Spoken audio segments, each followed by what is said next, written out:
Hi, welcome to Father of Games. Today I'm going to be going over my top 10 worker placement games. So for those who don't know, worker placement games are a type of game where you have one or multiple figures, most commonly called workers, and each person one at a time is going to place one of these workers at a location on the board, completing the action at the chosen location. There's been a ton of worker placement games made over the years, and this is a list of my current 10 favorites. Before looking at my top 10 though, I do want to quickly look at an honorable mention, and it's actually not one game but several. This is the games of Vita Lacerda. Vita Lacerda is a board game designer who's come up with a lot of very different, very unique games, and they're typically on the higher complexity side of games, so I don't recommend these for anyone who's maybe new to the hobby. Probably not the best games to start out with, any of these, but the majority of these games do have some element of worker placement in them. It's typically one figure that's going to be moving to a different location, kind of as an action selection type of mechanic, but there is a worker placement mechanic in almost all of these games. And the reason that none of these games are included in my top 10 is for actually two reasons. First one being I didn't want half of my list to be all by the same designer because I do really like all of these games. And the second reason is I am going to be doing a video ranking all of his games kind of later on in the year. So I figured I'd just include all the games in that video and not put any in this one. But I am a big fan of all the games, at least the ones I've played so far. And if you haven't played any of them and you're looking for a more rule heavy, kind of more complex, thinky worker placement game, then definitely check out some of his games. They are very unique and very, very well made. So definitely check those out if you're looking for something a little bit more advanced. So those are not in my top 10 for those reasons, but let's take a look at what is in my top 10. Let's take a look at my number 10.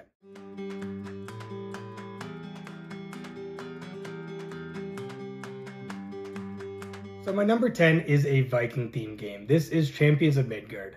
So in Champions of Midgard, you are going to be placing your figures at different locations, building up your army over time, and then trying to defeat different monsters to earn you points at the end of the game. It's played over 8 rounds, and the different types of monsters you can fight are going to all work a little bit differently. There are trolls at the first battle location. These trolls are not going to get you very many points, but there's going to be a new one every round, and if you don't defeat it, if you don't try to fight it, then you're going to get shame, and the more shame you have, it is accumulative over the course of the game. So the more you have, the more negative points you're going to get at the end of the game.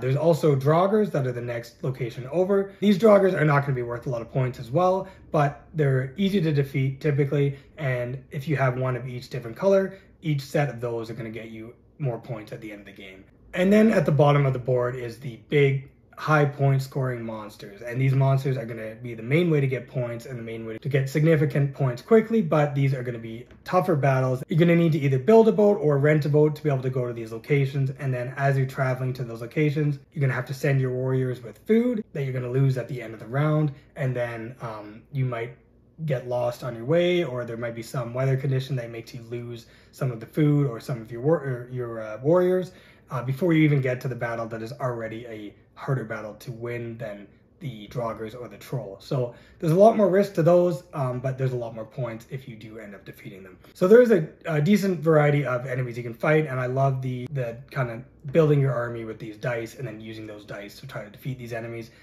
That was the best part of the game, and that's why this game is lower on this list. I found the worker placement was good. It just wasn't kind of the focus, the main kind of thing I liked about the game. The dice rolling and the combat was the main thing that I liked, but overall it is a great game. It's one I don't play as much as I used to. It doesn't seem to hit the table very often anymore, but I do still really enjoy it, and if you haven't tried it, definitely check it out. I do definitely highly recommend it. So that is my number 10, Champions of Midgard. Number 9 is a theme that me and any fellow Canadian can definitely relate to. This is Endless Winter. In Endless Winter, it is played over 4 rounds, and you are going to be a different clan. You're trying to build the best civilization to survive over 4 generations. Some great things about this one is how many different boards they are and how unique each one is. It does make the learning curve a little bit high, as there's a bunch of, like, all these different boards. There's different things you got to do to them, different mechanics, different symbols you got to learn. So it can be a bit of a learning curve and a bit to teach to new players, but it is a great game. It is a lot of fun to play, and one of the best things about this game is how good of a value it is. It's I don't know how much it is now as everything's going up in price, but I got my copy for around $40 Canadian, and with that It comes with an insert, it comes with a ton of cards, high quality cards, and it even comes with figures and just a ton of stuff.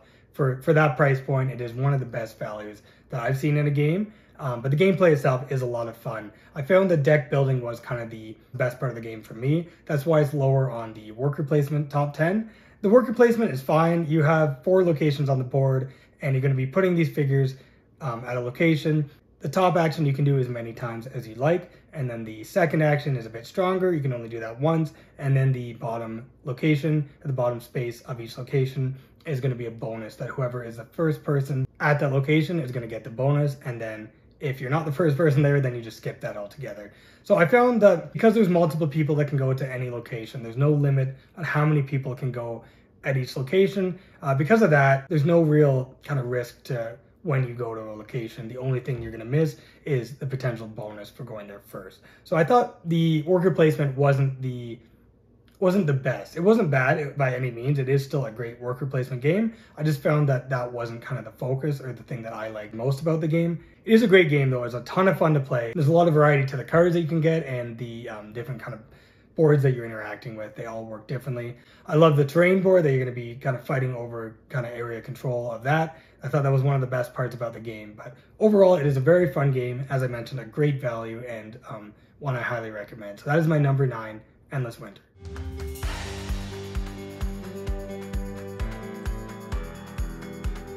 My number 8 is probably the most epic game on this list. It's a game that was a Kickstarter, and if you didn't buy it on Kickstarter, then the wait to get it was extremely long. I think it was 2 years or something like that. I didn't buy it on Kickstarter, so I was one of those people that had to wait a long time to get it. My number 8 is Dwellings of Eldervale. Dwellings of Eldervale has each player controlling an army, different faction, and each faction is going to be unique to each other, and these factions are going to be in the land of Eldervale fighting against each other, fighting against different monsters, and then building these dwellings that can kind of inhabit the land and get you points at the end of the game. This is a very unique game. You start with these hexes. These are the locations that you can go to, and then over time you're going to be building on those hexes more and more locations that become available to each player, and building out these new locations is one of the end of game conditions that triggers the end of game. The worker placement itself was very unique. It added some new things. Your workers can actually become these dwellings. You put these tops on top of them, turning them into a house or a dwelling. I'm not quite sure how that works, but these dwellings are going to get you points, and depending on what they're adjacent to, there's a lot of kind of strategy on where to build these and when to build them. And I thought it was a unique way that you can actually, you're going to lose a worker, but it's going to become something else. And I like that. I thought that was very unique. But the variety in this game is where I found the game kind of shined. There is 8 different colors of figures that you can get. Each color of figure has its own case, keeping all the workers and all the soldiers in that case and its own dice and everything like that. And then each faction is going to have its own abilities. It works a little bit unique from each other. And there's going to be a reverse side of that faction. It's going to be a different faction on the back that using the same color. And then that's going to be a completely unique faction from the other ones as well. So there's 16 different factions in the game, which is amazing. It's way more than you need, and the fact that they added so many in I think is amazing because it makes the variety of this game absolutely incredible. And then these cards that you can get kind of change up the game quite a bit as well. It has its own dedicated solo mode as well that I haven't, to be honest, haven't had a chance to play yet, but I like that it has its own rulebook for it and its own dedicated solo mode. There is a lot to this game, and I love that everything has its own case. The setup is very, very quick, especially considering how big this game actually is. So I love that. It makes everything so easy to get to the table. And for whatever reason, I just haven't been able to get this one to the table very often. I don't know what it is. I really did enjoy this one. It is a lot of fun to play. It does a lot of great things with worker placements. It's a great game overall. Don't really have a reason why I haven't played this one more or why it's not higher on my list. It's a game I do enjoy. It has so much to offer, and it's one that I'm hoping I can get to the table a lot more in the future. That's my number 8, Dwellings of Eldervale.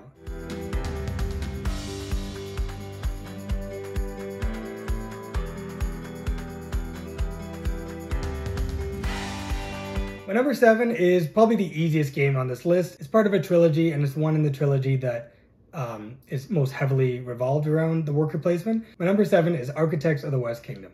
Architects of the West Kingdom is set thousands of years ago. It has you controlling a large number of architects. 20 per player is what you start with, which is a very unique part of worker placement. Usually you only have a couple, but in this one, each player is going to get 20.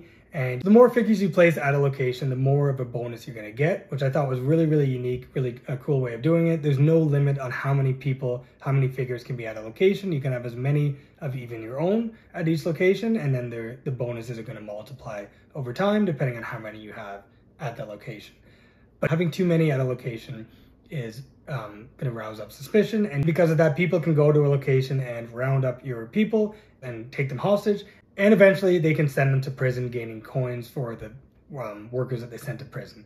I thought that was such a unique part about the game, the fact that your workers can go to prison and that, no one is kind of safe at any time. You can round up your own people and get them back and then be able to use them again later, or you can round up each other's and send them to prison, or just keep them hostage on your board. I thought that was such a unique kind of element added to the game. It's one of my favorite parts about the game, and I found that it wasn't used enough in just the base game. Having a bunch of people in prison wasn't always a bad thing, because you can just go to prison, put a worker there, and get them all back. So doing that, I didn't think there was enough with that. Until there's a black market reset, then there's penalties for having your people in prison. But until that happens, it's not that big a deal having them there. It's just kind of another place that they're stored. So I found that there could have been more with that. And there was more with that with the Works of Wonder expansion. It made it so there's so many more black market resets. There's the prince and the profiteer going around different locations, and then you're going to be interacting with them in different ways, and there's going to be different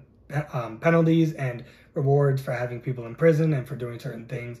So in my opinion, that made it so much better. And I personally, I'll only play it with that expansion unless I'm teaching new people. But without the expansion, it is still good. My ranking of putting it as number 7 is assuming I'm playing with no expansions. So it is a great game without expansions. I just thought it was quite a bit better, at least with the Works of Wonder expansion.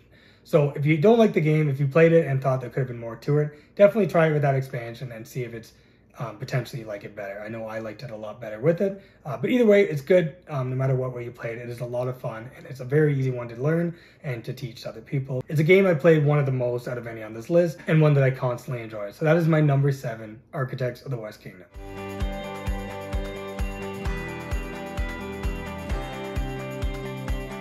My number 6 is a worker placement deck building game. This is Lost Ruins of Arnak.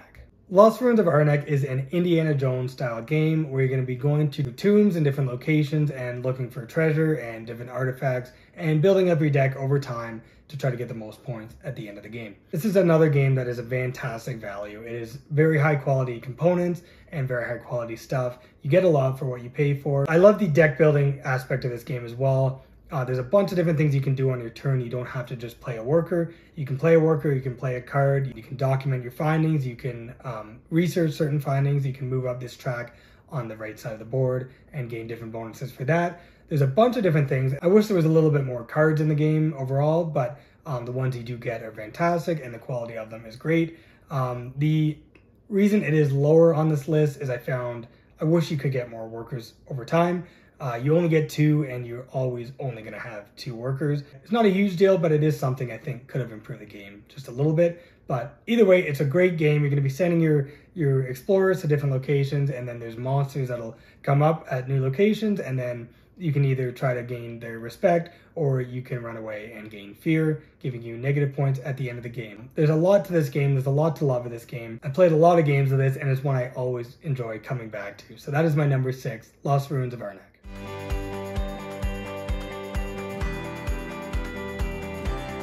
My number 5 is the most expensive game on this list. This is by Awaken Realms. My number 5 is The Great Wall. A lot of people have complained about The Great Wall, that it tries to do too many things and is a little bit too ambitious. And I definitely do see where people are coming from. It does try to do a lot of things. And for me, I found that in almost every element, it does succeed in what it tries to do.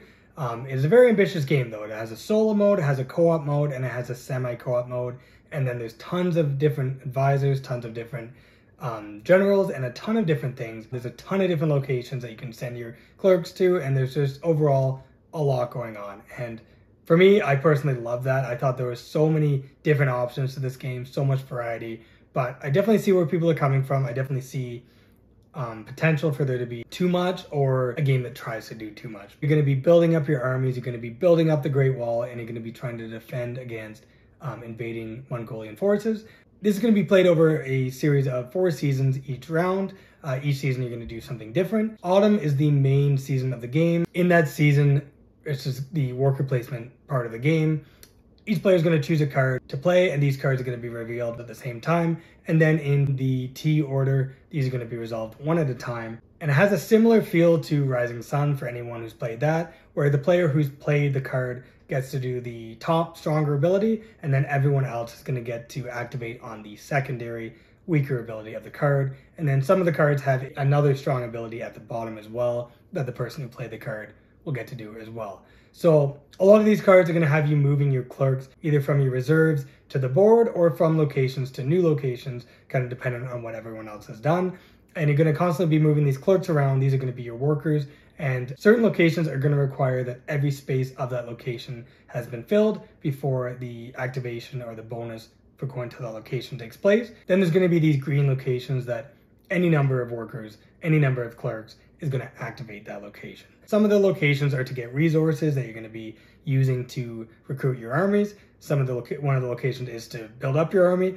You can also build up the wall, paying resources, gaining new points, or you can hire new advisors, or a number of different things. You can change the T order, the order of kind of how things are going to activate. And then after the autumn phase is going to be the winter phase, where you're going to be, your archers are going to attack from the wall, and there's going to be, after that, the invading forces. You're going to see if they make it through the wall or not. So there's a lot going on. I love the constant tension of always, in the back of your mind, there's always going to be this invading force they're going to be dealing with, but then you're kind of working together, but kind of not at the same time. Some people might not like that element, that it is semi-cooperative. You can play completely cooperative as well, depending on what game mode you want to use, but there's no strictly competitive where you don't work together at all. I mean, in the semi-cooperative way, you don't necessarily have to work together, but if you want to succeed and not let these forces kind of get through your wall, then you kind of have to work together to some extent to be able to kind of work to defeat them or to stop them, to hold them back as long as possible. But overall, this is a great game. I love Awakened Realms. I love all the games that they've come out with, all the ones that I played anyways.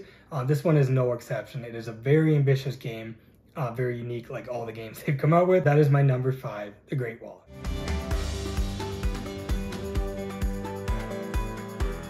My number 4 is definitely the most adorable game on this list. This is Everdell. So in Everdell, you are going to be a different group of critters, and you're going to be building up your city of Everdell and then getting different animals to work in these buildings that you've created. And whoever builds the best city at the end of 4 seasons wins the game. So the best thing about this game is the theme, in my opinion.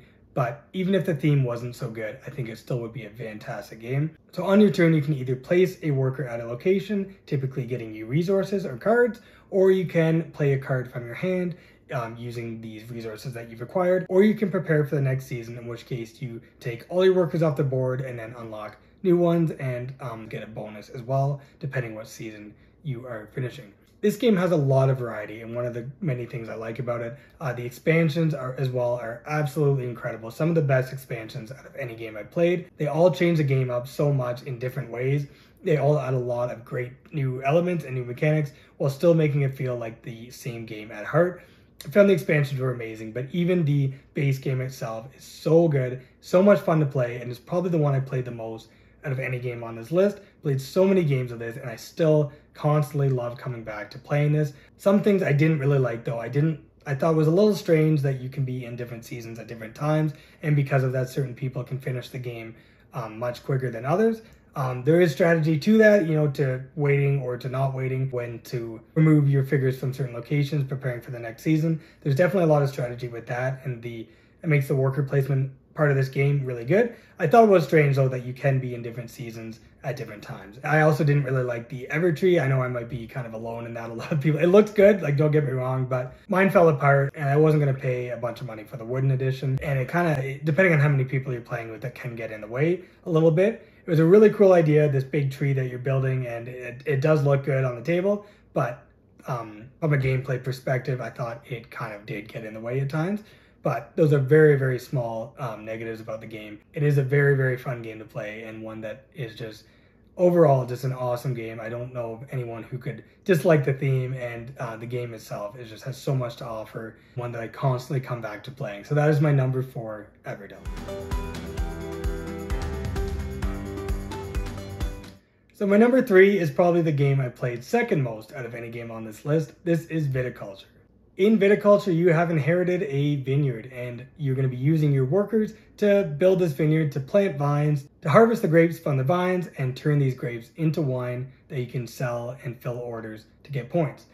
This is not played in a predetermined number of rounds, which I really, really liked. It is played until someone gets to 20 points, and then at the end of that season, or at the end of that year, then the game is going to end. So from a worker placement point of view, I love that there is summer and winter locations. The summer locations are in yellow on the left side of the board. You can use all your workers during summer and then have none left in winter, or you can wait and save all your workers to use in winter. There's a lot of strategy on when to use your workers because you're not going to get them back until the very end of the year. So I love that, and I also love you have a grande worker, which can be used at any location, even if it is full, where no matter what, you can always go to one location that you can never be fully blocked from. So I like that you had that worker as well.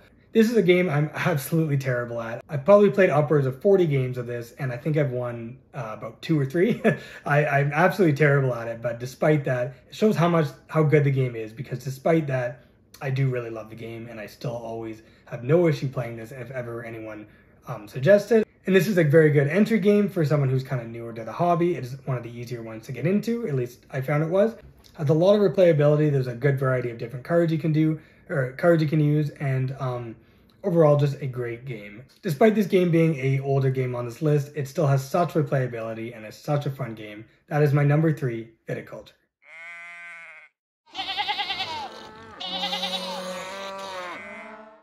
My number 2 is the newest game to me, but the oldest game on this list. My number 2 is Agricola. So Agricola last year just had their 15th anniversary, and with that, a 15th anniversary edition of the game. And when I was looking at it, I thought, who on earth would pay twice as much money for the base game to get just a better box and a few extra cards? That is absolutely ridiculous. To be fair, Agricola 15 is actually pretty good. The in-store could have been better, the box could have been better, but the reason I ended up buying this one was because I figured I'd want to get all the expansions over time, and then having them all in one box was just seemed like a better way of doing things. But definitely not for everyone getting this edition, but I am glad that it was out there. But anyways, the game itself, Agricola, is set in the 17th century during the 1600s, and you and your spouse are going to be living on this farm and trying to live on this farm, trying to survive. You're going to be trying to build fences to have a place for these animals that you're going to be getting, and then you're going to try to plow fields and plant crops in the hopes of surviving and not having to beg from surrounding neighbors in order just to survive. Some things I liked about this one, I like that there is 14 rounds, and each round is going to change a little bit. There's going to be a new location added each round.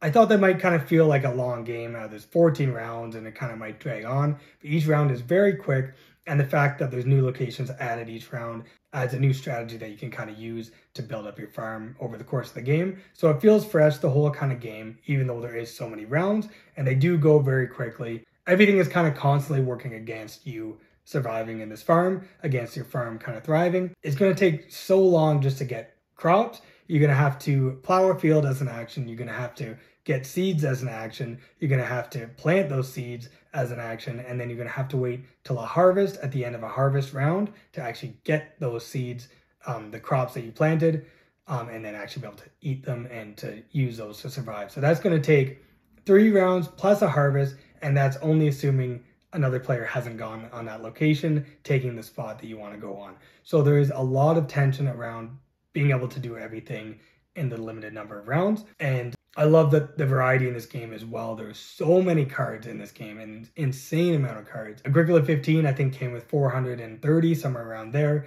And each game, you're only going to get 7 cards of each type each. So 14 cards total per player, and you're not going to be able to get more as the game progresses. And then you're not going to even be able to play all 14 likely as well. So that you're only going to see a handful of cards each game, and there's so many to choose from. But then there's so many expansions with a bunch of cards as well that you can add as well. So there's just so much to this game, so much variety. And I also like that different locations are going to accumulate over time. So each location with an arrow is going to add a new say the sheep location is going to add a sheep every round. So if no one has gone at that location, it's going to get stronger and stronger as well as the game goes on. So I like that. A lot of strategy on when to use these locations and stuff like that. I thought that was really good as well. And I also love that you get points for every figure that every worker or family member that you have. At the end of the game, you're going to get 3 points per family member, and they're going to be able to give you more actions, but you're also going to have to keep them fed. So the more workers you have, the more food you have to have, but then the more points you're going to get for having them. So there's a lot of different strategies around when to get new workers and if to even get them. I cannot recommend this one highly enough. That is my number 2 Agricola. My number 1 might be predictable to some people. It is a worker placement deck building game as well. My number 1 is Dune Imperium. So Dune Imperium is set in the Dune universe. You're going to be sending out your agents by the cards that you've played to different locations around the board, and then you're going to be trying to gain a reputation from different houses, and you're also going to be competing in a battle at the end of every round for different rewards at the end of each round. This game ends at the end of 8 rounds, or it ends once one person has reached 10 points. Is going to end at the end of that round.